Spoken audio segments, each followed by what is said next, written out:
Service in Wilmington has issued a severe thunderstorm warning for western Franklin, central Madison, until 5:30 p.m.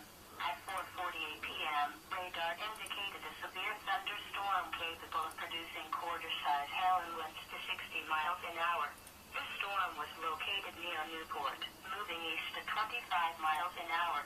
Locations impacted include West Jefferson, Lake Doggy, Hilliard, Grove City. In addition, Madison Lake, Big Plain, Lily Chapel, Wrightsville, Darbydale, Georgesville, Valley View, and Durbin Crest are near the path of this severe thunderstorm. This includes the following interstates: Interstate 70 between mile markers 81 and 96, Interstate 71 between mile markers 92 and 102. This storm has a history of producing large hail and damaging winds.